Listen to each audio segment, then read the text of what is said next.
Do you like a really good novel? I want to share something with you today, and it's healing through aesthetics and why soft life and romanticizing about your life can be really good therapy for you. You know, this is a good one if you've got a really good and a really vivid imagination, um, because it can take you off in different places and different paths and all that kind of play, all that kind of stuff. So it's a really good one for that. So today we're talking about something that's gone viral for good reason, the soft life. But more than an aesthetic, it's a mental health revolution. So let's explore how romanticizing your life can actually be therapeutic. You'll have heard me say probably a few times that our subconscious mind doesn't know the difference between what's real and what's not. So fantasizing about stuff and how your life is and things like that can really help you feel better.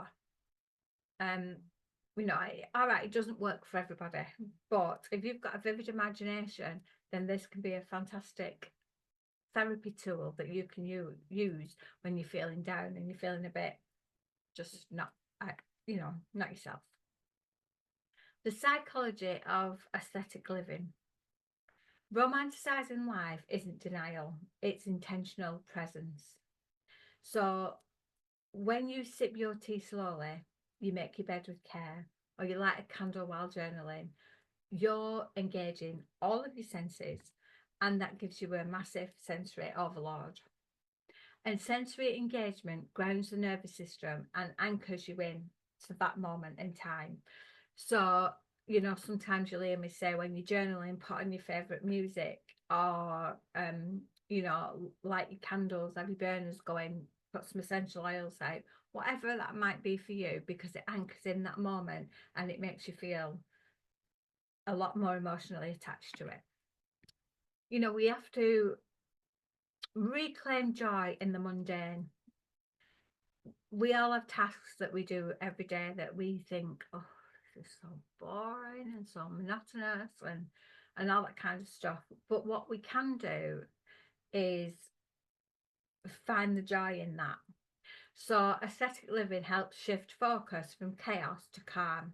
Life doesn't have to be, it doesn't have to be big, it doesn't have to be dramatic to be a beautiful life. It can just be the things that you do every day, getting up and having your morning cup of coffee and going for a walk to the park, going to work and having a sway in your step.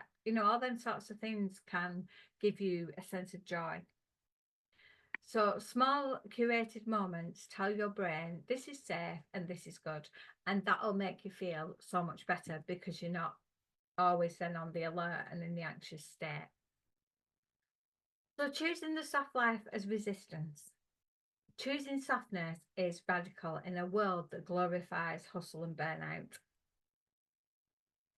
That's what you see in most people. You see them rushing around, I haven't got time to talk, sorry, can't stop. Gotta be doing this, gotta be doing that, rushing about. Work, you're always being told this deadline, that deadline, get this done, do that. You don't seem to have a minute where you can just chill out and relax. So when you slow down and you rest and you protect your peace, you're resisting the system that benefits from your depletion. You know, don't let them beat you, don't let them beat you down. And that's not about you being lazy or being awkward or being an ass. It's about you healing yourself and using the soft life to do that. So, how do we start romanticizing our lives? Well, like I said, if you've got a really good imagination, then you're almost 99% of the way there.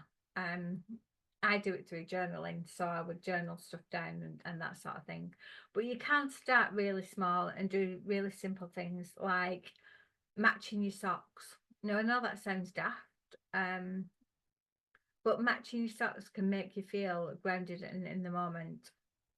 Having a drink of water from your favourite glass, that's another one that can make you feel grounded. Narrate your walk like you're a main character in a movie.